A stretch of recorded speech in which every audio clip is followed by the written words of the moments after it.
I'm always fascinated with how people are making money, what they're doing to be successful, what the edge is. Um, so I was like, all right, so I can go talk to people about something I'm passionate about. I can fulfill my enjoyment of meeting and networking and getting in front of people that maybe I didn't have the chance to normally. And then I can also build a personal brand.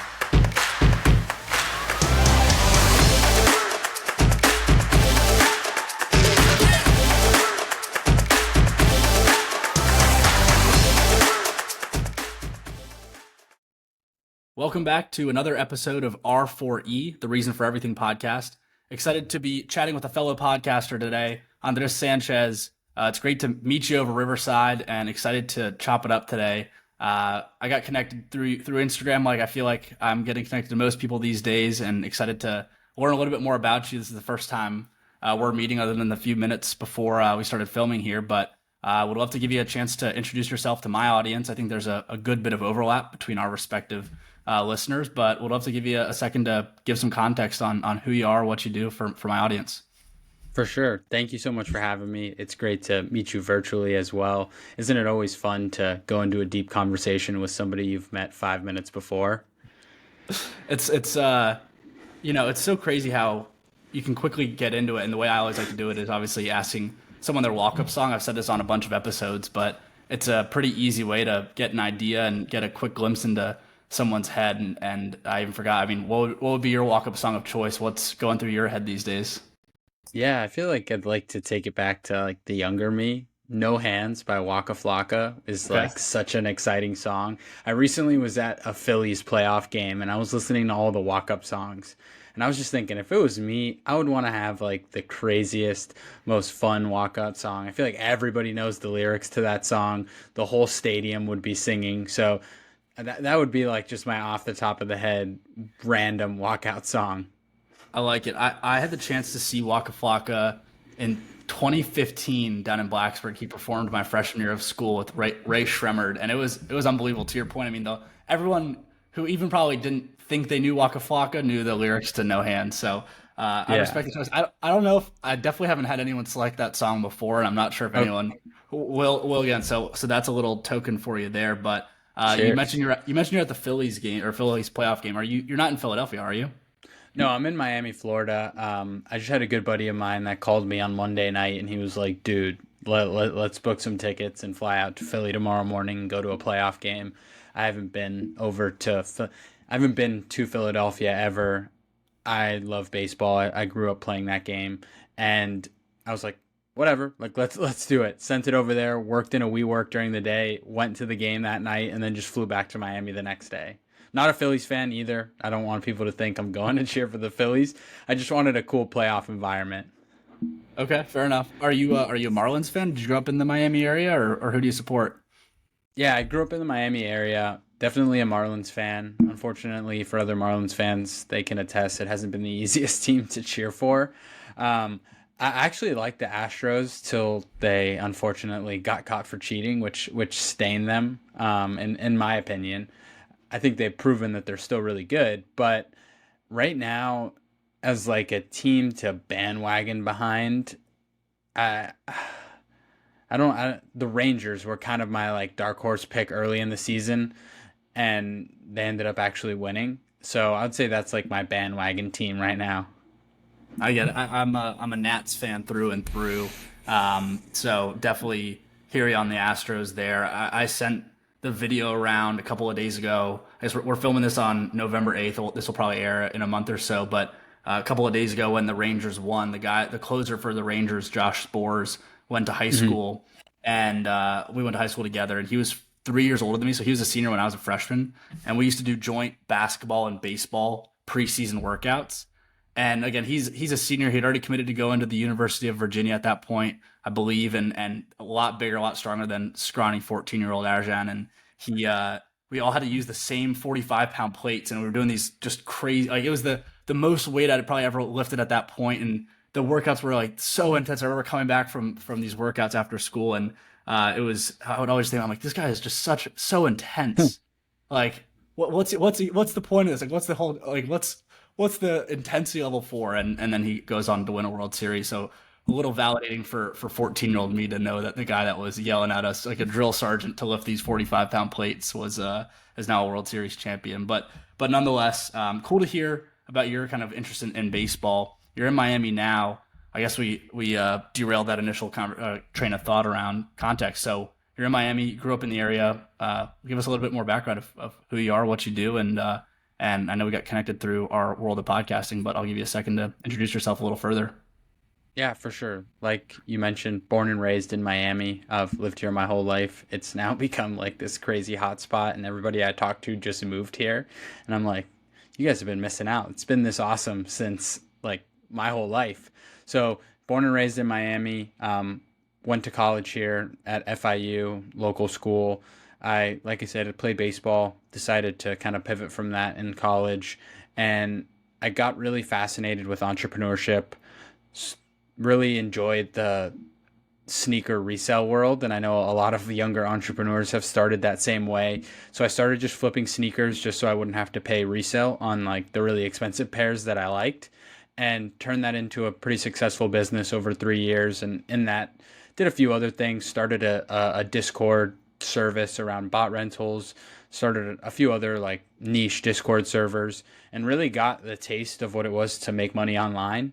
I was captivated by this world that I had never really known before. All of a sudden, I had like unlocked this new like world online, and that was really exciting. Like I learned so much, met a lot of really cool people, and I also learned a lot about business. I'm very transparent. Those businesses were extremely successful in the peak, but COVID really put a stop to them. And we can edit that out because I know we use the C word to avoid getting canceled. But that moment, like, really showed me how fragile business can be. I went from having amazing cash flowing businesses where I was traveling, I was doing whatever I wanted, to barely being able to pay the employees that worked at these companies. And with that, I got kind of a bad taste in my mouth, took a bit of a break, and just kind of observed friends and people around me who were starting their own companies, and tried to offer some help any way I could. But I always wanted to stay close to that world. Started consuming a lot of podcasts, started listening to a lot of creators and individuals, and I started to kind of get that itch to get back in.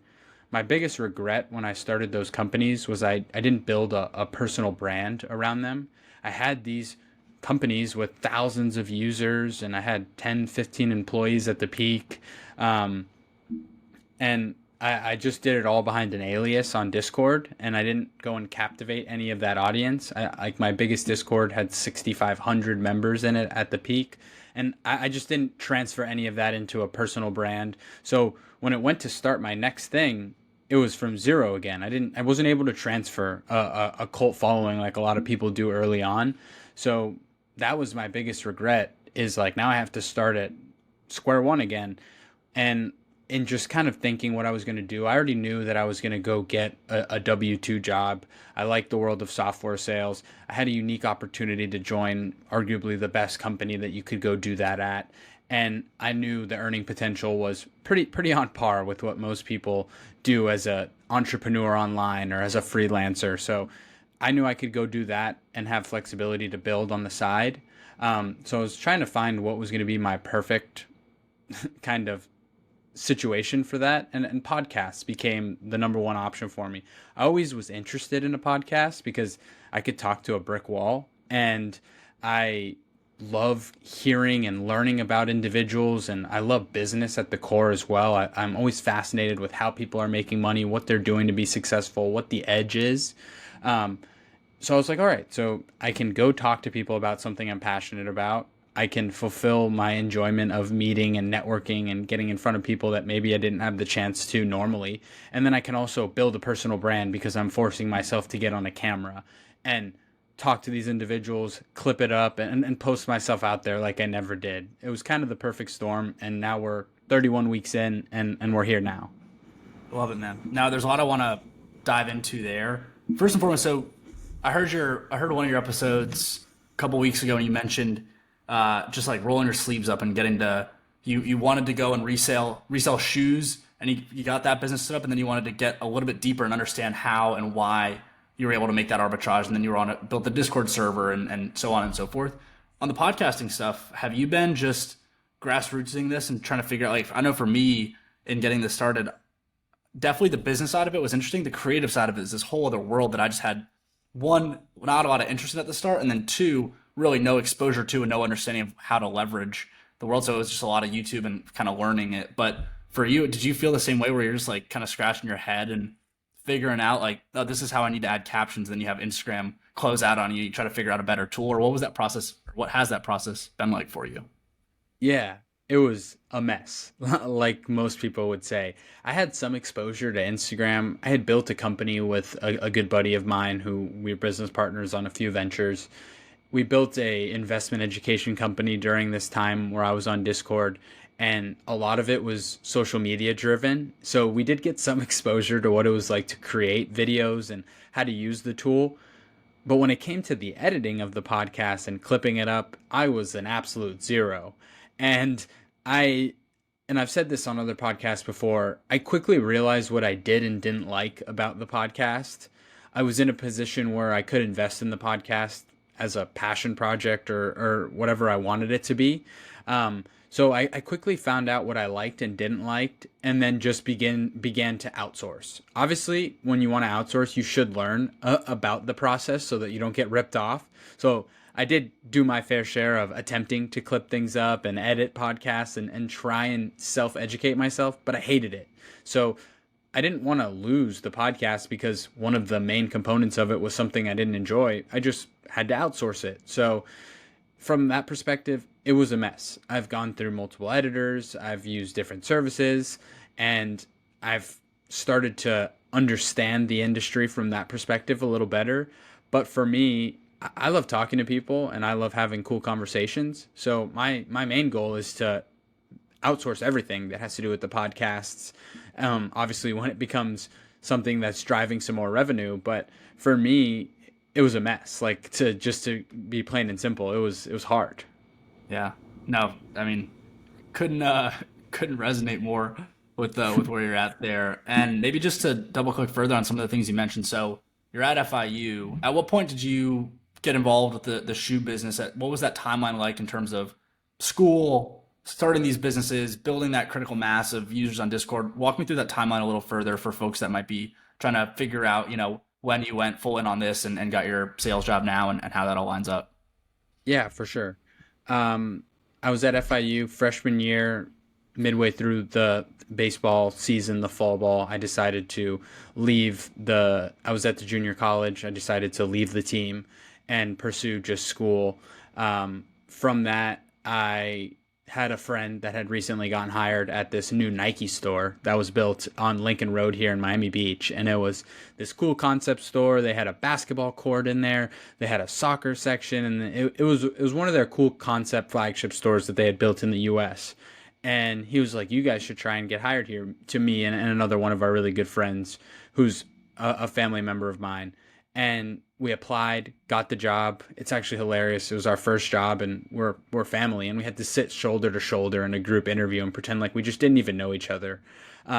We both got the job. It worked out fine. For a while, we thought we were competing against each other, and it was going to be one or the other.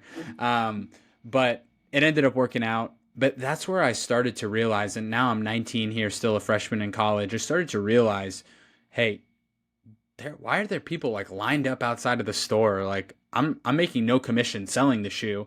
Then I started looking up what they're selling it for, and I'm like, these people are making what I make in 8 hours in two shoes that I sell them. There's a problem here. So in that summer from freshman to sophomore year, I pivoted and I quit that job and I started doing the reselling full time. It was relatively slow at first. I was selling maybe 10, 15 shoes a month, making three, four, $500. But living at home, that was amazing. Like I was like, oh, I have some spending cash now to mess around with. And I started to take it more seriously. I started to get into the world of online sneaker botting. That was something I was just really curious about because I was like, man, how are these people getting 100, 200 pairs of shoes? I'm only getting one or two. Like I'm clearly missing the boat here.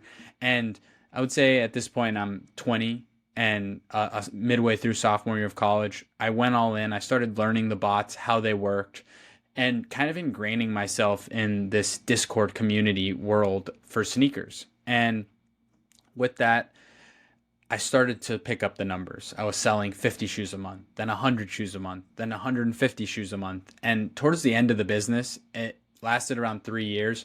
For the year and a half on the second half of that journey, I was selling on average 150 to 250 shoes a month. And it was a fully sustaining business now. And I'm 21, 22, and I have now this bigger following. So in that time of me understanding like, hey, there's a big market in this sneaker botting world, I was looking at, and the bots were so expensive. It was crazy. It's like you buy one copy of the software, it was $5,000. So I was kind of like, all right, people can't really afford that. Like, there's got to be a different way. And then I was like, oh, people rent. Once you own it, you can rent out the software to another user and then just take it back. So I'm like, oh, well, this guy's paying $5,000 for the software, but he rents it out for $500 a week. Now I can see where there's a way to make money off of this. And I went through and I only saw two large groups doing this, providing rentals. So I started really niche. I started to partner with smaller cook groups, is what they used to be called, these groups where you would get information on new products and what's coming out and what's profitable. I started to partner with these groups, and one by one, I started getting added as a partner. And we went from 10 customers to 100 customers to 1,000 customers to at the peak doing 200 plus transactions a week in the server. I had 10 employees running that business with me. We were doing, I mean, quite literally hundreds of thousands of dollars in transactions as a business every quarter. And it was just ballooning to this. Like, I thought I made it. I'll be honest with you. I was like, all right, I've got this business where I'm selling 150 to 200 shoes a month, making a couple $1,000s. I've got this other company that's just printing money with very little work on my end. I've got these employees. I'm making a ton of profit. My margins are super high. And that's because I was really invested into the software. I realized I could hire people that would come in and just be there for free if they owned the software. And then I would take a commission off of finding them the renter for it. But I also was like, well, if I double down and buy a bunch of this software, it's 100% profit for me every single week. And once these bots are paid off, it's just off to the races of like, I've got a 6-figure cash flowing business with little to no overhead. And that was where the mistake came. Obviously, the tide started to turn. Things started to get kind of all over the place with the supply chain. And next thing you know, Adidas breaks up with Kanye. So Yeezys are no longer part of this resale world, which made up the majority of the drops. Nike starts canceling releases left and right because the supply chain's messed up and they're not getting product. So now I have this 6-figure portfolio of software that I was making multiple $1,000s a week off of. It's now worth 50,000. It's now worth 25,000. And next thing you know, I've actually gone net negative on the business because I doubled down so hard on the software that I wasn't really profitable because I hadn't paid everything off, but the business was in pursuit of that, because every time I went profitable, I just doubled down again because I wanted to build the biggest portfolio that I could. Because in my eyes, if the C word doesn't happen and this business continues the way it was, this is a business that I could sell for over $1 million. I mean, it's a 6-figure cash flowing business every single year. So that's my like 21-year-old big picture. Like, we're going to do it and it's going to blow up. It didn't happen. It ended up going south. I ended up having to kind of take it on the chin. I mean, I was 23 at this point, but I had learned so much about business that now looking back, all of it was worth it. I made good money in the time. I traveled. I had a really good time. I enjoyed myself. And I learned some lessons that I could never get elsewhere. And now going forward, I won't be making any of those mistakes. But I like to be transparent because I feel like some people sell themselves as this like guru, or like I started these multi-million-dollar companies, but then nobody talks about what they're doing now. Like, are those companies still active? Why aren't they active?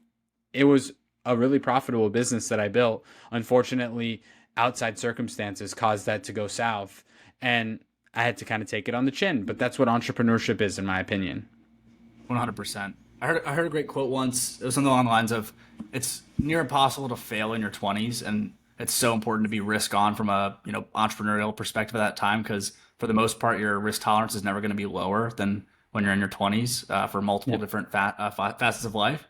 And so totally respect that you went out and did that, and then also appreciate the candor and walking through the quote unquote failures, which you probably can't even call them failures, because to your point, they're really just lessons that you paid for, expensive lessons, if you will, Yeah. master Yep. classes on entrepreneurship. So you wrapped up the shoe business, the Discord servers. For those who might be listening, scratching their heads about sneaker bots, can you give the quick spark notes? That's you. There's a launch for a exclusive sneaker on a Nike website, like sneakers. They say they're only going to release 1,000 pairs, and you buy this bot to help go and get in line, or the metaphorical line, to buy the sneaker. Is that right? Yeah, exactly. So you yourself, if you wanted to go get that shoe, would be maybe you use your phone and your dad's phone, and you have two chances at the shoe. Somebody who owns the software would go out and buy proxies, and I'm not going to complicate that. Just think about it like another entry, like a digital, like another computer. Like each Yeah. proxy is a different phone or computer. So I would be able to go out and buy 5,000 proxies, and then I would go out and be able to make 5,000 credit cards on privacy cards, and using Amex Business to create multiple cards for your business, things like that. They're called virtual cards, and they're legal. Capital One has a virtual card program. It's all around not having to use your physical card to avoid scams. Obviously, we were using it for a different way, and I would have 5,000 chances at that product now versus the average consumer, which had two, which it's people don't love it. It's not the most beautiful and sexy industry. Some people hate it, but in my opinion, it was cool to me. I liked the way that the computers worked, and how the software worked. And I saw a route to money, and so did many other people. And for me, it was just something I wasn't too worried about doing. I mean, somebody Yeah. was going to resell it anyways. No, I mean it's the same sort of logic as the Ticketmaster and the secondary resells for the tickets in a lot of ways. It's just someone's capitalizing on a supply demand imbalance, and that's all it is at the end of the day. And you mentioned at this time you're starting to listen to podcasts, get in that whole realm, and that's kind of what got you to where you are today. What were you listening to that inspired you, that kind of caught your attention to get down this rabbit hole that you're down today? Yeah, for sure. My First Million was one of the podcasts that caught my attention early on. I listened to that for a while. All In podcast was another one that caught my attention every week that I wanted to tune into. I started to like to listen to the Huberman Show and just learn about certain things. What other podcasts really got? I like to listen to Jason's This Week in Startups. I Yeah. like to just hear about different companies and all of that stuff. So it was like I'd kind of jump around, like just try this podcast for a few weeks and then go check this one out. And that's when I was kind of like, all right, this is pretty cool. Like they get to go on here and just chat with people. And like, I like that too. But those were some of the ones that started it for me. Yeah. Podcasts is they're so interesting in that when I think about it, the parallel to TV shows. I don't watch as much TV as I used to, because I feel like all my time I'm watching podcasts on YouTube, or I'm listening to them on my phone. And what's crazy is when you're watching a TV show, the show has its shelf life. It's going to air for 5 seasons, 5 years, whatever, and then it's going to disappear forever. And you can go back and watch the reruns.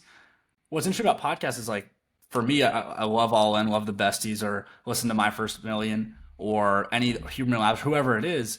When I start stacking those podcasts up, all these folks are pumping out regular content, and there's no like end of a season, or these podcasts are just running 52 episodes a year for the most part, if not more. And this portfolio of podcasts that I listen to just has continued to grow, and at the only thing it's been doing for me personally is taking away time for watching TV shows, movies, and other things of, like, I guess, traditional content. So I'm curious what the future of all of the long form content is going to be, and as it's continuing to eat the market share for TV shows, and it's really hard for me to turn off my AirPods or unplug my headphones to go and watch TV show these days, because I feel like there's just so much better content out there on the podcasters. Maybe that's a biased view as a now podcaster, but would love to get any thoughts you have on that.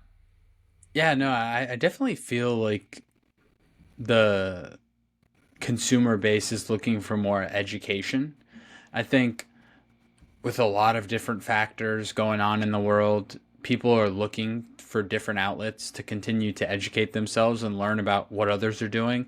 I think social media has created this whole kind of mindset around like what are other people doing. Like I'm interested in what other people are up to, which I could go on and talk for a million years about how I think that's a little crazy, but that's just what it is now. So what better way to feed into that than an hour long conversation with two people that maybe they don't know? That's interesting to a lot of people. Like, oh, well, that guy made $100 million. I would love to make $100 million. Like, I'm gonna go click into that.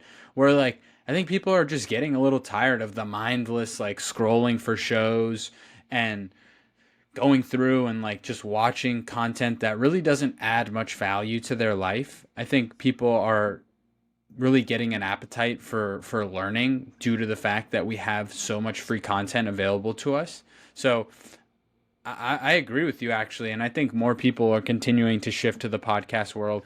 I think podcasts are like less than 10% of like what people watch for media to them, like a show or a movie for entertainment, and I think that is going to be 50 to 60% going forward. And I think an easy way to look at it is all S&P 500 companies, corporate companies, are all launching their own in-house podcast, whether it's internal or external. All creators are looking to go launch podcasts to connect better with their audience.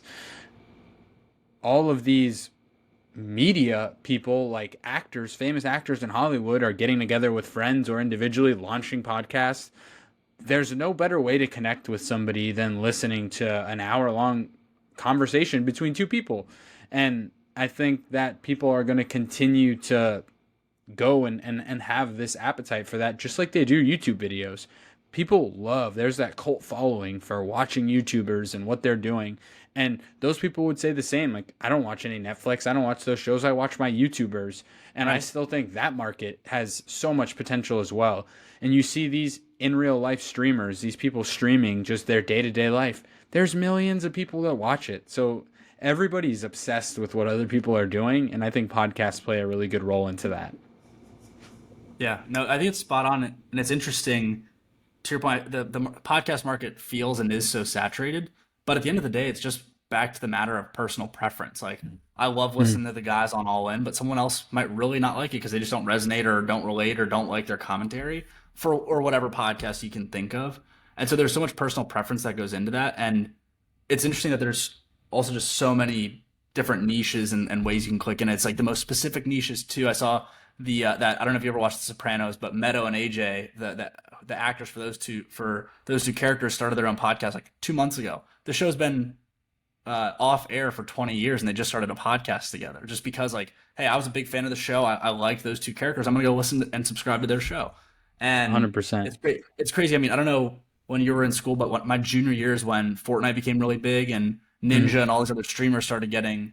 I mean, I didn't even know what Twitch was until 5 years ago, and it's been around for Yeah. it was around for a decade before that. And there's so many folks, and I've talked to my younger cousins, younger family members, that when they're older, they want to go become a streamer, or they want to go and be like Kai or whoever your IRL streamer of choice is. And it's just this, and I'm so far removed from that. I feel like I'm way out of the loop for what those are. But when I talk to my peers my age, a lot of people don't know who Kai Cenat is or never watched Ninja stream back in the day. And yeah, it's just so hard to even wrap my mind around. Every time I think I have a grasp of this universe of what the call it Gen, and I think I'm probably part of Gen Z or somewhere between the two. But anytime I think I have a grasp of what it is, I discover a new person with 30 million followers that I've never even heard of before. That's Yeah, crazy. and I think it's funny that you say like podcasting is saturated. I like to think about things like this from this lens, and I do the same with like, oh, social media content creators are saturated. I've born and raised in Miami, went to grade school here, went to high school here, went to college here. I know a lot of people, follow a lot of people online. I don't know anybody personally that's a content creator or a podcast host other than myself or people that I've met through being a podcast host. I don't know anybody from my circle that's doing this or that did this that I went to high school with or knew in that younger life. And that's a lot of people. So when you think it's like super saturated, peel it back and look like at the couple thousand people around you that you may know. You might be the only one doing that, or there might be one or two. That shows me there's plenty of opportunity across the whole world because there's probably me's in every city in every state that would think the same thing and be like, I don't know any. So that's the way I like to look at it. It's like I don't think it's saturated at all, which people might be like, that's wrong, that's not true. If I look at it that way, I don't see that many people hosting a podcast in their 20s or being a entrepreneur in their 20s. I see a handful. Yeah. And it's interesting. I talked about this on a podcast I was on a couple of weeks ago, in that the best podcasters in the world make you feel like you're in the room with them. And that's why they're so famous and so popular, is because not only can you relate to them, but they do a good job of making you feel like, hey, you're just on the other side of the couch with them and you're just kind of listening into the conversation as a bystander. And what's interesting to me, and where I see this all going, and it's back to the point of everyone wants to feel like they're in that kind of, it's the primal inherent nature of us that we want to be in a little tribe, and having a group of people that listen to the podcast, the same podcast, you feel that instant connection with them, more so than a TV show, because you learn about the nuances and the intricacies of these hosts and the guests' lives that you can then talk about. It's like you're friends with these people. You can go and talk about that with other people that listen to it. And I bring it up because there's this concept. Are you familiar with Dunbar's number? I've heard it, but I would be lying if I said I was familiar with it. And I'll butcher this, so I'll plug in the show notes the like more succinct description of it. But essentially, it's you can really truly keep up with 5 people in your life. Yeah. Know everything you need to know. Then there's 15 people that you can be really close to, and then I think it's like 50 is the number of people that you can maintain a regular connection with, and then 150 is the number of people you can maybe be like a friend of a friend to, and then the 1,500 people are the most amount of people that your brain can kind of conceive like are even possible of being there. And it's the idea of like if you could capture what that, and again, I butchered that a little bit. It's something in that ballpark, right? But yeah. I think about this: if you could capture that 150 or even 1,500 people to be in your community, if you will. I mean, to your point, there's so many micro communities within even just your small Miami-Dade or in the Northern Virginia, DC area, that even if you only capture a handful of that, it's like a small piece of the pie. It's still a massive pie. And I know it sounds silly, but I think about that all the time too, where it's, you don't have to go and conquer the world. It's just finding your niche and your audience. That's spot on. Like, people think that you have to go get 1 million followers. There's plenty of people that I know that have 50 to 100,000 followers that they don't have a strong audience around them. Like, they've reposted content, or I've seen people they've worked with that they've reposted content. There's not like this hundreds of people flooding in to go follow the other person. And people are so caught up in like, I need to have this massive following, and I need to reach millions of people. You don't. Like, there's people that reach millions of people, but it doesn't mean anything. It's better off having 1,000 strong followers of yours that actually care about what you do than it is 1 million just random people. Yeah, it's spot on. And David Meltzer talks about this all the time, and talking about the abundant universe that we live in. And he always says there's enough of everything for everybody in this universe. You just have to go out and grab it. Yep. And so I think about that a lot with the show, and really to that end, I'm curious for you. Obviously, we're both kind of in early days for our show here, but are you building out a goal? I mean, this is, call it your 3rd or 4th company, if you will. I see podcasting as an entrepreneurial effort. There's a little bit of marketing, a little bit of branding, but a lot of it's just business strategy in a lot of ways. So are you thinking about business strategy? Are you thinking about goals and vision boarding for your podcast, or what's your current headspace like around, the future of virtual ventures and where you're looking to go with it? Maybe target guests you want to get on down the road. Who's a dream guest for you? What's your current roadmap look like in your head? Yeah. So for me, at the beginning, like the first 15 weeks, I was like hyper focused on like, I need to continue to drive viewers. Like, there's got to be a way that I can make money off this. Like, all it does is lose money because I got to invest in the editing and all that stuff. And that quickly changed when I just kind of looked at it from a 3 to 5 year lens, not this like 3 to 5 week lens.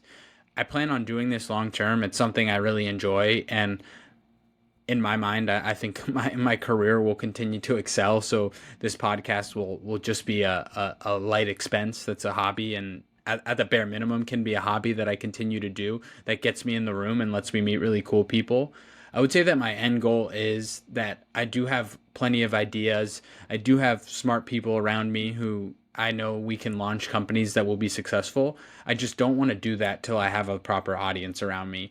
And I think people will see as I continue to put out this show, I put a lot of time and effort into the value that I try and deliver in interviews.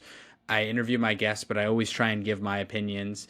And I think that long term for me, it will be obviously it would be cool to make money off the podcast, and I definitely have plans to monetize it. But I would say it's not anytime soon. I'm happy to burn money on it and continue to get in front of really cool people, make connections that I think will lead me to successful ventures down the road. I've met plenty of really cool people in the last 10 weeks that I probably would have never had a one-on-one connection with, that I could see me going to them in 2 to 5 years and saying, hey, I have this idea. Do you want to be a part of it? And the answer will most likely be yes. So for me, strategy wise, I agree. It is an entrepreneurial effort. There's marketing involved, there's strategy. You obviously don't want nobody to watch the show. Like, you do want to drive as many eyes to the show as possible by spending the least amount of money, unless your podcast is just bringing in a ton of sponsorships. So from a strategy standpoint, it would be mostly to just build this audience around me so that I can partner with really cool people down the road and launch things that I'm really passionate about. When that's going to happen, I'm just kind of going with the flow right now. I mean, like I said, we're both kind of early. I'm 31 weeks into this, posting one episode a week, and it has shifted from, at first I wanted to just do tons of interviews. Anybody with 1,000 followers on Twitter was a target for me. And that was kind of at first when I was like, I don't think anybody's going to come on the show. And next thing you know, like, I'm overbooked. I've got episodes filmed all the way through the end of December already. I haven't gone out and looked for any guests since early September. Actually, scratch that, early August. And I've started to be much more intentional with the types of people I want to bring on. And I say it on multiple podcasts. A lot of these interviews are somewhat selfish.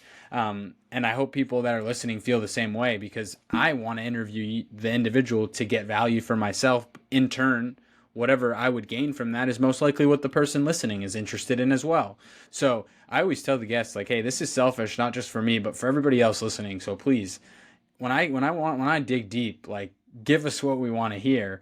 So, long-winded answer, but overall, there is definitely a plan to monetization. The goal is to build a strong audience around me to go out and launch cool products that I want to be a part of and that I want to see come to fruition. And then lastly, it is just a awesome passion project I have to build this massive network of people over the next 5 years that I would not be able to get in front of otherwise, most likely. Yeah, man.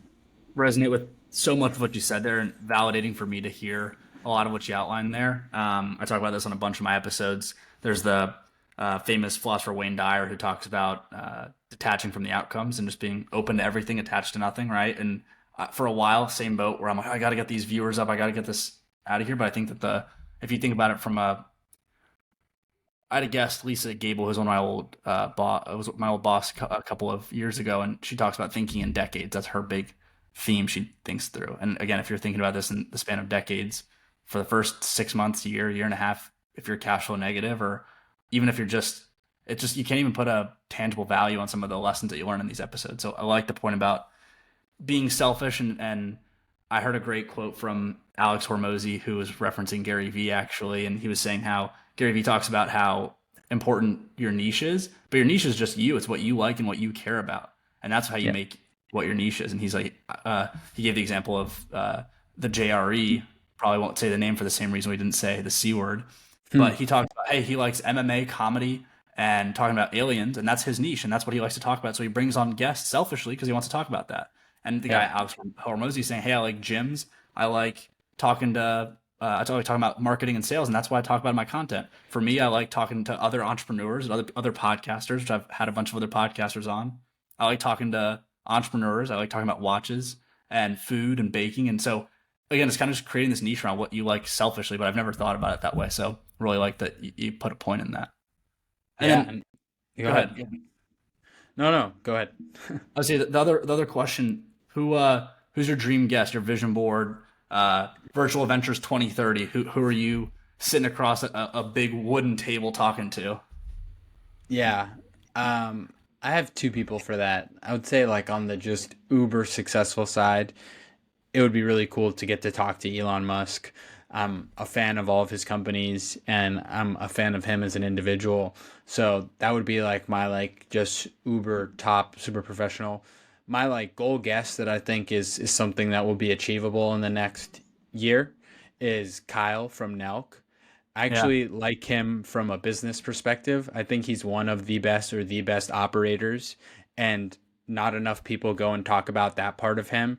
I mean, what they've built with Nelk as a brand, from the clothing to the videos to the membership subscription site to Happy Dad to the Full Send Pod, like all of these different facets of the business are so well done. And I mean, look at the Happy Dads. The top five seltzers are down double digits over the last 18 months, and they're growing at triple digits. So he would be like my dream guest. And I think he actually just moved to Miami. So I'm going to do my best to start getting that in motion. But he would be my dream guest. And the reason why would be to really highlight the business part of him and what he's been able to do for Nelk, the brand, from an operations standpoint. Dude, I love that you said that, and I think about that a lot. I've tried to talk to people about the Full Send podcast, not from the sake of it's tricky because there's that general just narrative and stigma around Nelk Boys, and even for myself for a while, I'm like, oh, I don't want to look at their content, I don't want to dive into it because they're just a bunch of guys playing pranks. And then once they launched the Full Send podcast, I couldn't help but pay attention to what they were doing there, from Yep. the magnitude of guests they were getting on, from former presidents to Shaq to current presidential candidates, all the way down to Dennis Rodman or whoever else. Like the magnitude of guests, and in their kind of in the peak of their career. I love Ricky Fowler. They had Ricky Fowler on, which is just a random guest in the heat of the live golf stuff, right? Just so many the kind of like top of the mountain guests that you get for any subject matter that you'd want to talk about. And that's just one example of one of their probably smaller business lines, probably one of their lower cash flow generating businesses. And 100%. I've just been amazed to see how much they've grown. And again, I can't ignore what they've done anymore. And I think a lot of people are in the same boat. And I saw that same statistic about Happy Dead Seltzers Wild. taken off, right? And so I think that's a great one. Hopefully you can tie it in. I know through your connection with Jake, maybe he can have Steve introduce you or something like that. But that's a really good one, and I hope you get the chance to meet him. For sure. Yeah. Let's see. Fingers crossed. Yeah. What about the rest of 24? What or 23 as we get into 24? What are you most excited about? What are you most looking forward to kind of digging into with the next wave of guests? Are there, in the theme of being selfish and learning more, what are you trying to dig into? What are you trying to explore further with your guests down the line? Yeah, so I've actually recorded every episode for the rest of this year. It's already done, pre-recorded. I have some really cool guests coming on. A lot of entrepreneurs that are pretty popular here in the Miami area, mixed in with like the CEO of True Classics, Ryan, who's an amazing guy. I had him on the show 2 months ago. Our episode should be coming out at the end of this month. So from the perspective of the rest of this year, I'm actually kind of coasting and like building a bigger strategy for 2024. I really want to put my foot forward on in-person interviews here in Miami. I think I'm in an area where there's an abundance of individuals I could tap on. I mean, 52 weeks in a year. I don't understand why I couldn't find 52 people here in Miami that would be worth interviewing. So that's a beast in its own. I'm learning about equipment and things like that to try and buy my own equipment to be able to go on site to podcasts. And then I am trying to be strategic with I'm somebody who thinks there's a little bit of a what's the word for it? A slowdown in the love for short form. I think short form has become rather saturated and it's an expensive service.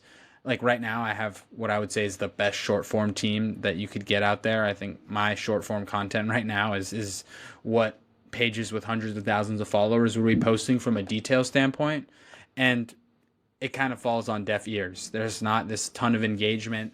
So I'm thinking of doing somewhat of a pivot to really trying to make my podcast more of an experience. The videos, maybe having some other content in the middle of like me going out and hanging out with people and doing stuff like that. But I'm trying to think of how I'm going to work this, but I'm seeing a fatigue for the short form content. And I think long form is still a huge opportunity on YouTube, and now X launching long form content.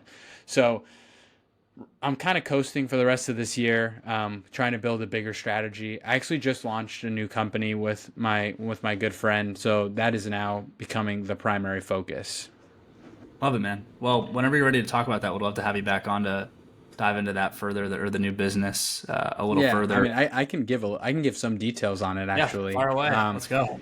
Yeah. So I have a best friend. He's the CEO and founder of El Mago Cigars. It's a local Miami cigar brand. It started as something he was doing to pay tribute to his grandparents, and it has now become this massive cigar brand. He's in over 100 shops. He's in like 9 states, multiple countries, and it's this big legitimate business now that he's created over the last year and a half.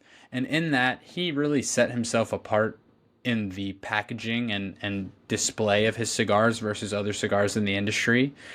With that, he has the contacts to source the boxes and tubes and labels that no other companies are able to compete with him on just a customizability, color, standout quality.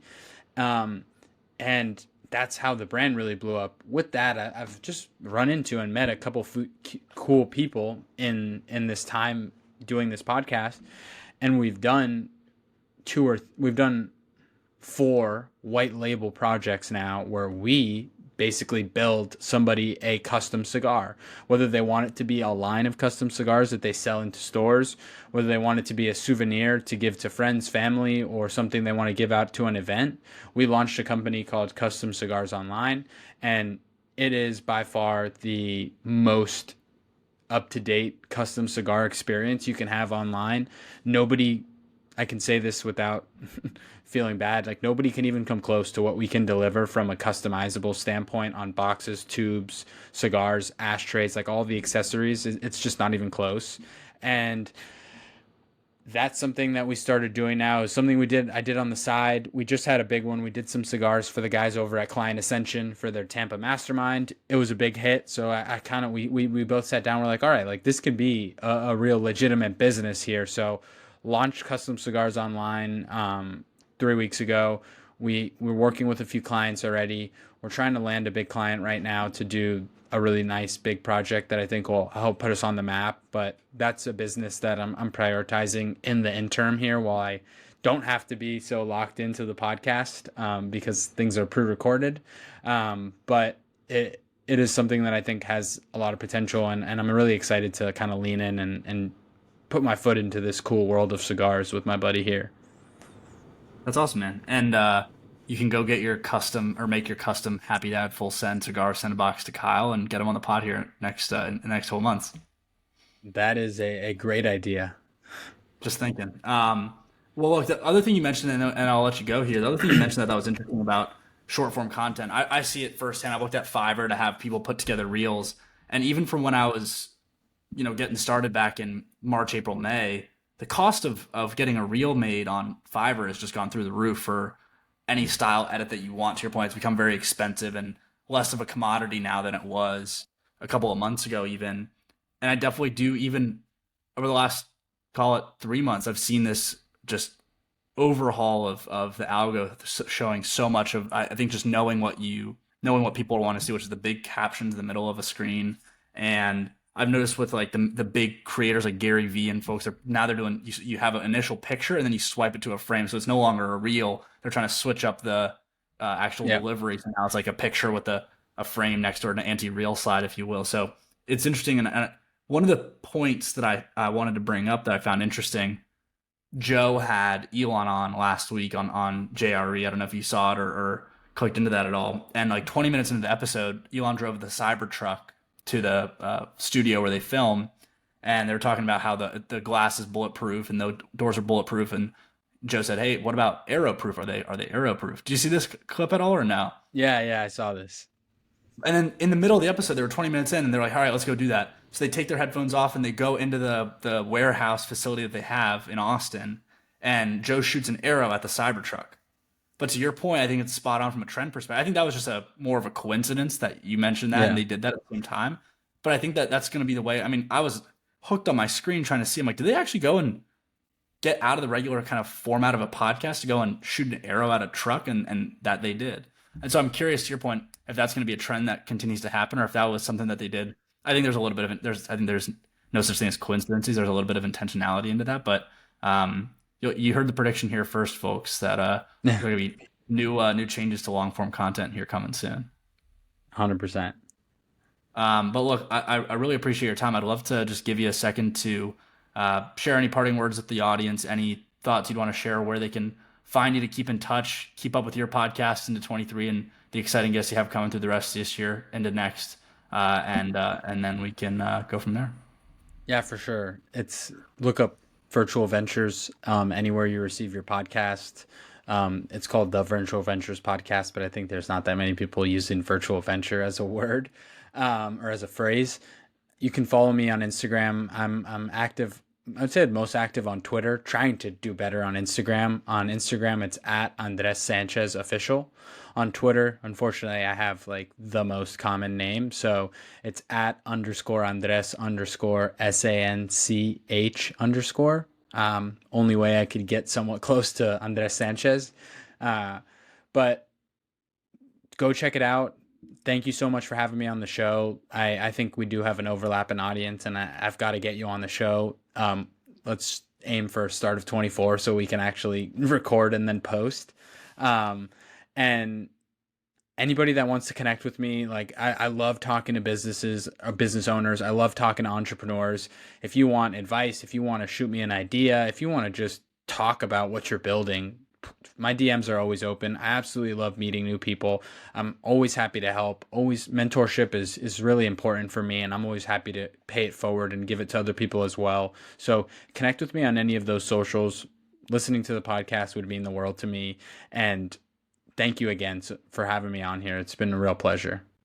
Yeah, man, it was great to chop it up. Appreciate your time and excited to see Virtual Ventures grow. And hopefully we can link up in Miami here sometime soon. For sure. Thank you so much, man.